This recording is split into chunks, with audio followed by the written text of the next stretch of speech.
Hello. I wanted to make this video to talk about fears, particularly fears to speak our truth and be ourselves. And the way I saw it throughout my 35 years, speaking my truth, being myself, and the way I kind of society had encourages us to do it is a bit different. So it's hard for me to tell whether a person is really being themselves. Like see a lot of people being kind of loud and wild and tattoos and piercings and being more towards their the externals, showing externals towards their identity. And for me, it's been different. And maybe it's because I'm a light worker, I guess, light seed, whatever it's called. And I could always see kind of the situation, see through people. I could see the lying. I can see the dysfunction. And of course, it's first started within my family, and then it went further on into different kind of relationships, especially further like into my adulthood. I could just sense things about people when about the dishonesty, and it mostly kind of clicked on when I was like 23 and I went through my first awakening, and I could like fully like analyze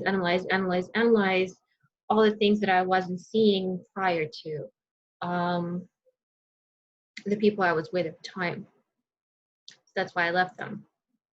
Because I started seeing all these things that I didn't see before. And then the next thing that like my practicing being who I am happened in grad school as a speech therapist. And I had a supervisor, like I was just starting to kind of sense I have this kind of ability to look at my client and see the therapy process multi-layered, so to speak. Or I get like just a sense of what would work and what wouldn't work, even though my supervisor said this is what we're doing, and I would be like, this is not going to be the right thing for the client. And the supervisor has been in the field for years, of course, that's why she's a supervisor, and I'm just starting out, and then a year later I find out, well, I was right. And then I had another supervisor that basically I had certain ideas that I really wanted to do with the clients, and I was not allowed to do them because the supervisor had a lot of interns and she had certain things in place, and you have to do it this way. And I could just see like this is just wrong and not beneficial to the client whatsoever. And I begged her to just let me try. She finally agreed at once. And the client said to her face, he was a private pay client, that the first time in 5 years that he's been coming, he finally did work that actually benefited him, to her face. The work that I created for him, which was completely different from what he was doing. And I was kind of, I received a very unpleasant email from her that she wanted me to do what she wanted me to do, and I couldn't handle it, so I lashed out. I could not imagine myself finishing that practicum and submitting to what all the other interns have done. I cannot just go through and with this client and do something that I know is wrong and not like ethically wrong, but it's not the right strategy whatsoever. I couldn't do it. this didn't happen with interns. Usually interns just finish and they get a good grade, and I could not finish this. So I lashed out and I was pulled out of the practicum, and I was a bit kind of disciplined by the department, because this doesn't happen, and they have a really strong relationship with the supervisor. And who am I as an intern, as a student, to even say anything? Like, I even gave him the example that, well, everybody has different strategies. Like, yes, but I can't go and do her strategy, like, because it's wrong. And I just couldn't do it. There's no, it's like submission, complete submission. It just break me. So because my kind of truth was kind of taken away from me and destroyed at the earliest, like when it was just starting to come out, when it was like starting to show, to like, so I could see it, I was absolutely miserable in the finishing grad school. I barely finished, and in the profession, I absolutely wanted out, because it just felt like I changed jobs all the time, and for various reasons, and it always felt like my hands were tied completely, and I just could not be myself whatsoever. So long story short, I actually ended up, after 10 years, doing the work that I wanted to do back then. This was like 11 years ago, actually. And all of a sudden I have these clients right now, and it's like the universe is giving me a chance to heal from that, and for me to see who I am, to speak my truth. And ironically, after doing some work of um, reaching my core purpose in this life, all these clients started coming in that are very similar, and the work I'm doing has not even like, it's not like speech therapy necessarily. They come in with certain symptoms that are mimics speech or speech issues, but it actually has to do with their own self-expression being repressed. So it's like, because I have this experience now, I'm able to help them, and nobody's getting in my way now. Nobody's stopping me from doing it. I even spoke with my employer just to check in, see if it's okay, like to talk about one of the clients, and I've had, nobody's getting in my way. I can just do it. And if a little bit, like, there's like a little fear, like, what if there's a backlash, kind of like, because I have no right, like, I'm not a psychologist, I'm not a counselor, I'm not a therapist like that, but it's like I'm bridging the speech and the emotional, and the all our layers that are, we have the thoughts, we have the emotions, we have the feelings, we have so many layers to us.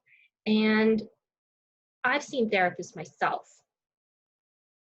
and I would see them for months, spending money, and none of them brought things into my perspectives the way I've done it for my clients. I have a client, within a few sessions, she has a big smile on her face. And within like a session or two, they're all like agreeing with me, like the stuff that I say to them. So yeah, I mean, I'm feeling this in my heart right now as I'm saying it. It's like this fear to dare to be your truth, because so many times you've been knocked down for being it. I mean, there's the supervisor, there's my family that I try to speak out so many times, try to communicate so many times, try to explain so many times, and it went nowhere.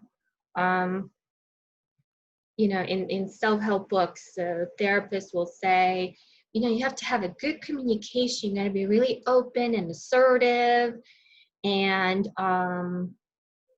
practice good communication. And it's like, I listened to all of that and I tried all of that, and none of it worked. None of it.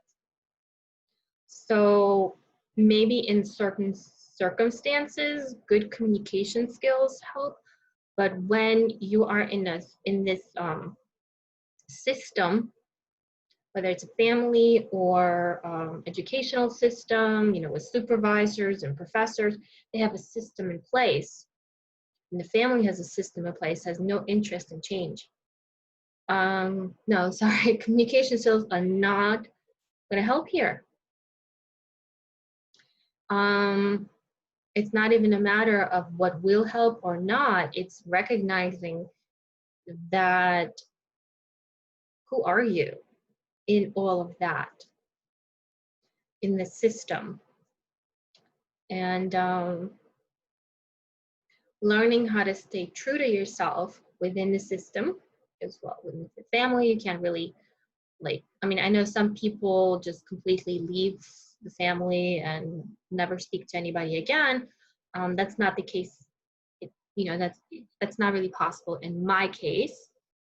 And in my profession, I'm, there's always somebody. Right now I'm private and online, so I've completely took away supervisors, administrators, co-workers. Like, there's none of that, no interference now. I do have a boss that checks in. We talk once in a while, but I got lucky. I really got lucky. Finally, it's like the universe just brought it to me by accident. I wasn't looking for it. I was ready to give up completely. I was doing another master's. And while I was pursuing that master's, this opportunity came. And it came like very little, like little by little, like a few clients. And now I'm completely private. And also daring to do other things, daring to have my own practice, which is scary because I want to do it my way. I don't want to be like a mainstream speech therapist. I want to bring in my own view, my own perspective, in this field that not everybody will fit into it either, like with their situation. And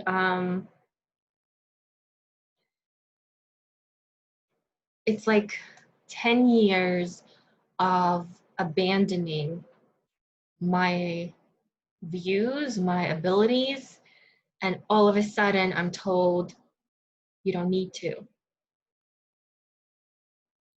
Here you are. It's like being handed to me on a platter. And it's like, what? I was so ready to give up, give it all up. I was so ready to leave. Throughout my life, I had so many other things that I had to give up. Like, I love ballet and I had to give it up. I love art and I had to give it up. And then I found this ability in myself to see through people, to see the multi-layers, and I had to give that up. And then I'm told, you don't. I'm shown actually through these experiences that I don't need to give it up, that it is actually at the core, and it is very much possible. And it just takes practice of being honest and brave enough to keep going and see it and take chances. I took a chance. I gave up a huge chunk of money that would have given me more security, but it's not what I wanted to do. So for a few months, I wasn't earning that much at all. And even what I'm making now, it's not huge, but it's like the fact that I'm getting these clients that I know I can help, and they're already like within a session or two, they're like, yes, yes, yes, yes. And it's like,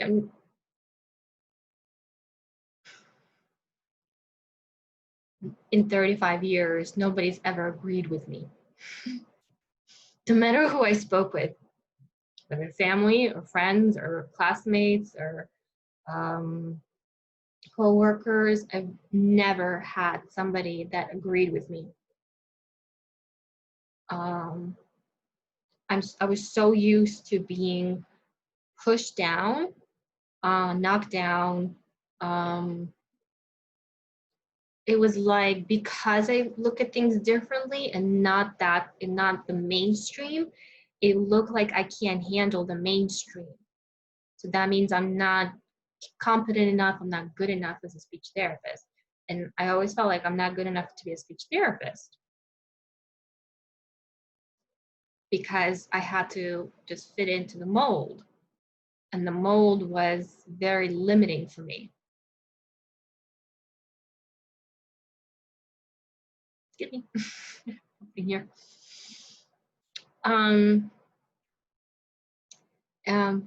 And it's just ironic that I'm helping my clients to discover that truth about themselves, to reach the core and fast without sitting months and months with a therapist who's like, well, what do you think? Which they like to do. It's one of their strategies. What do you think? And most of the time they don't actually say anything. You just kind of talk and vent and you feel better, but nothing changes. And like with everything that I'm learning for myself, I can actually create fast change for my clients, quick. And I've noticed that also with each client, because you have to kind of gauge like what they can handle, hearing, what they can understand, whether one person is religious, another person is spiritual, another one is none of it.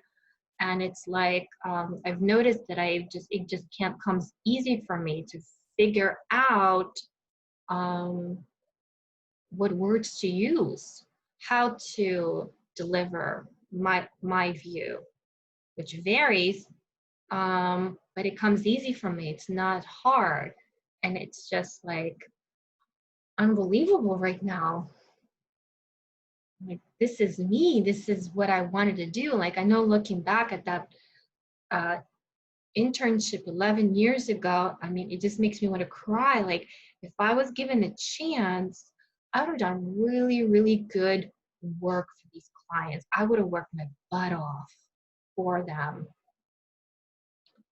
And I was expected to work my butt off for a supervisor, for what she wanted, and it wasn't about the client, it seemed. And I just know that I would have done like great work for them. They would have been so happy.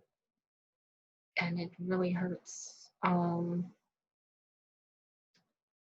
that it feels like they were deprived of it, and which tells me that I was given a gift and I have no right to deprive people of that gift, that it needs to be shared, whoever resonates, who's ready to receive it. And this empowers me. This gives me strength to see and to overcome my fears, to release my fears gradually, to dare, after so many years of just losing hope, basically. So again, anybody out there who's still figuring out their core purpose, we all have a core purpose in this life. I really believe that. Whatever it is. And if somebody knocked you down and took it away from you, it doesn't mean it's gone. It's still there. and you can get it back.